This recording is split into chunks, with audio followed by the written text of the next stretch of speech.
A very good evening. Welcome to State of Business on our television. I'm Ashing Sani Veerasinghe. Let's have a look at the headlines first. Construction works commence for another housing project for the plantation sector as funded by the Indian government. Discussions are underway to strengthen the country's economic situation via loans and swaps, but not through debt-creating agreements, CBSL chief assures. News in detail. The foundation stones were laid down today for the construction of another 50 housing units at Wallahanduwa Estate in the Galle district under the India's flagship housing project. This comes as part of a Government of India's flagship Indian housing project in Sri Lanka to construct 50,000 houses with a total allocation of $270 million in grants. The function to lay the foundation stones for another 50 housing units took place this morning in Galle with the participation of Minister of Plantation Dr. Ramesh Patirana, State Minister of Estate Housing and Community Infrastructure Jeevan Thundaman and the officials from the Indian High Commission in Sri Lanka.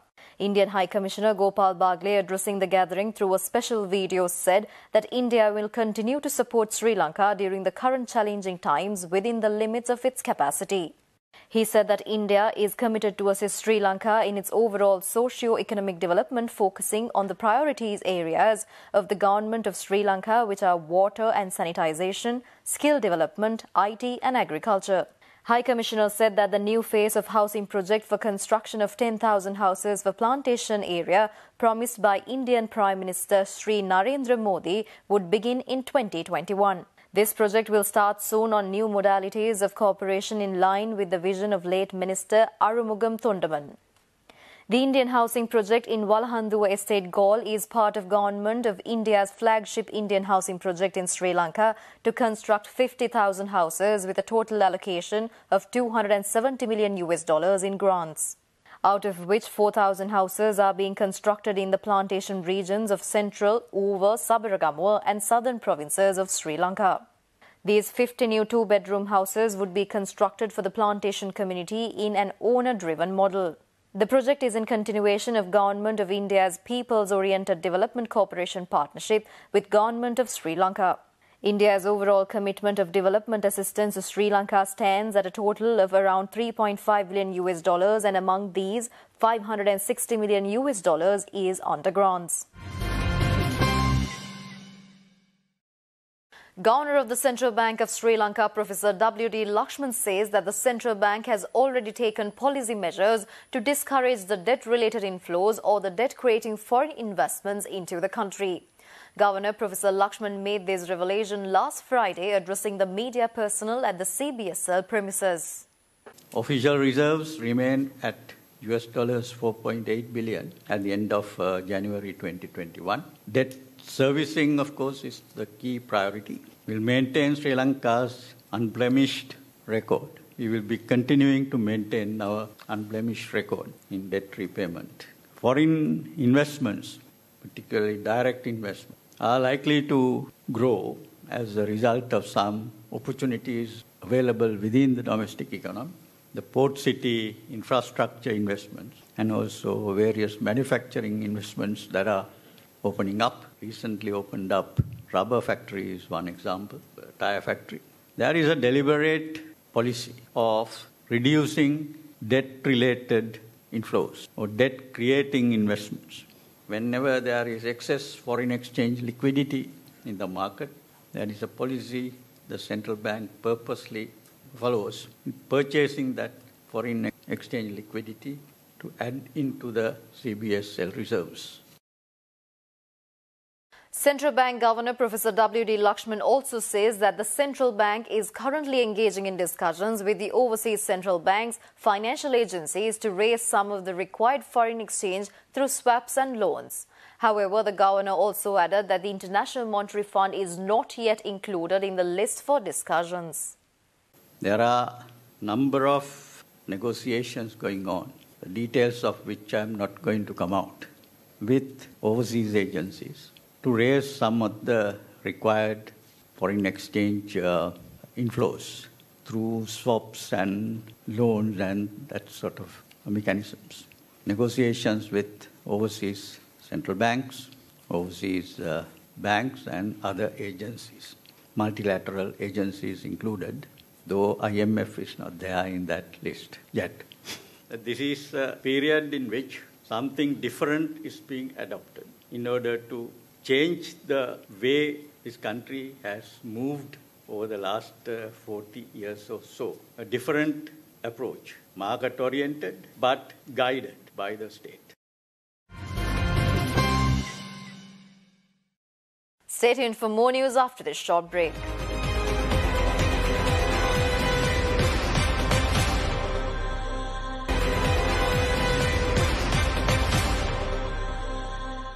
Welcome back after the break.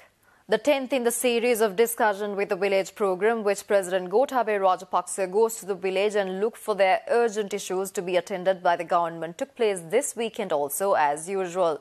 Accordingly, last week's program was held at the Meemure Junior School premises at the Ududumbara Divisional Secretariat Division in the Kandy district. The village of Meemure is located at one end of the Kandy district, 40 kilometers away from Hunnasgiriya on the Kandy-Mahiyangana road and 35 kilometers from borders of the Badulla and Mauthale districts.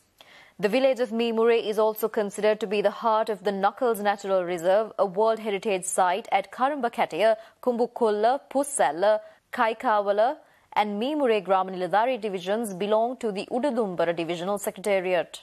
President Gotabaya Rajapaksa, upon his arrival in the Kaikavala Junior School on his way to attend the public gathering, engaged in a cordial discussion with the students and teachers of the school as well as with their parents and inquired about the existing shortcomings of the school. President Rajapaksa, in an evaluation of the potential of the Meemure area as a tourist destination, stressed the need to improve facilities for adventurous water sports and other accommodations and facilities to promote tourism industry there.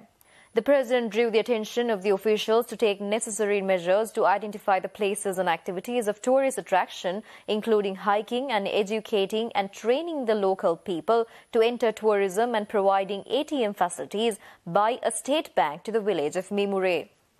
Minister of Agriculture Mahindananda Alutgamage pointed out that Meemure could attract more tourists by encouraging farmers to use organic fertilizers in the cultivation of vegetables and fruits.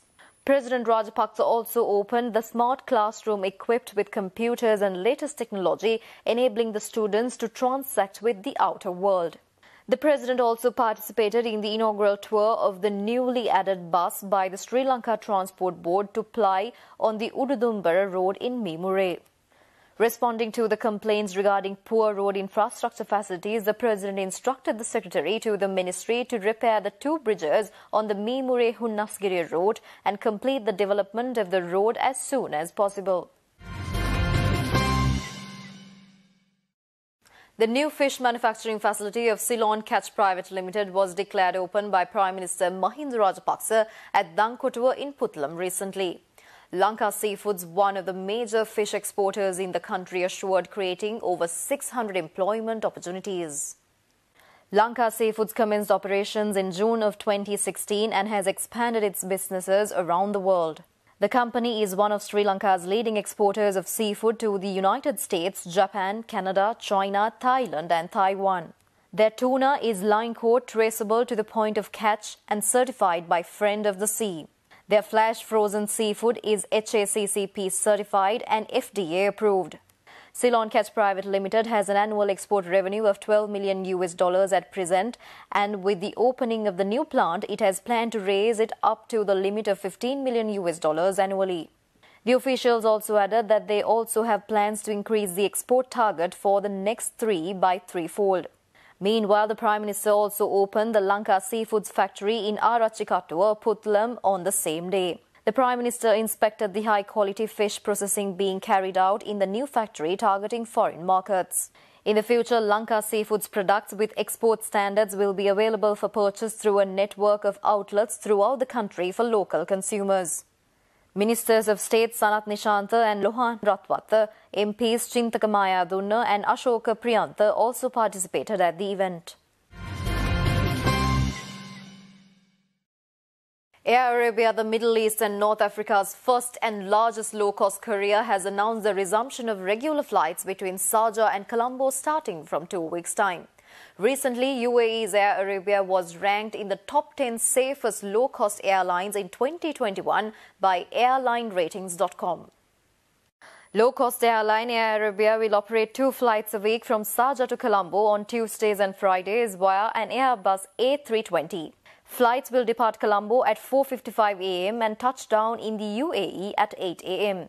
Ensuring the highest standards of safety at every step of the journey by following all health and safety protocols, Air Arabia has also added to the convenience and confidence of passengers by introducing free COVID-19 insurance coverage. Sri Lanka reopened airports on 21st of January 2021 for tourists after closing to international travellers in March 2020. All visitors who arrive at Sri Lanka must show a negative COVID-19 PCR test result before flying, and they all have to stay in government-approved hotels for the first 14 days of any trip. Although the pandemic forced many airports to suspend operations and continue to do so, Air Arabia added a total of 14 new routes to its global network in 2020 from its operating hubs in the UAE, Morocco and Egypt. Air Arabia also commenced direct flights between Sharjah and Tashkent were launched in November, while flights from Casablanca to Rennes and Guelmin in December, in addition to commencing a new route in Malaga from Casablanca and Nador. Air Arabia also added 9 new routes from Abu Dhabi International Airport with direct flights to Alexandria, Cairo, Soga, Dhaka, Kabul, Chattogram, Khartoum, Muscat and Salalah. We'll be back with stock updates after this short break.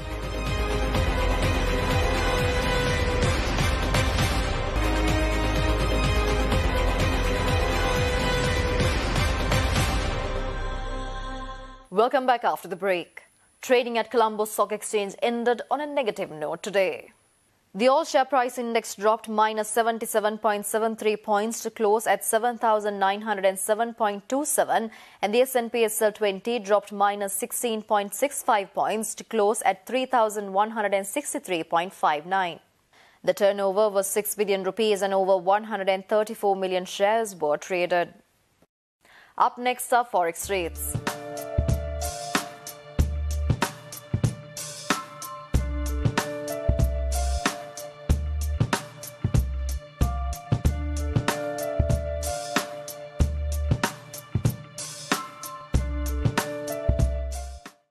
And that's all the news for today. See you tomorrow with State of Business at the usual time. Until then, take care. Good night.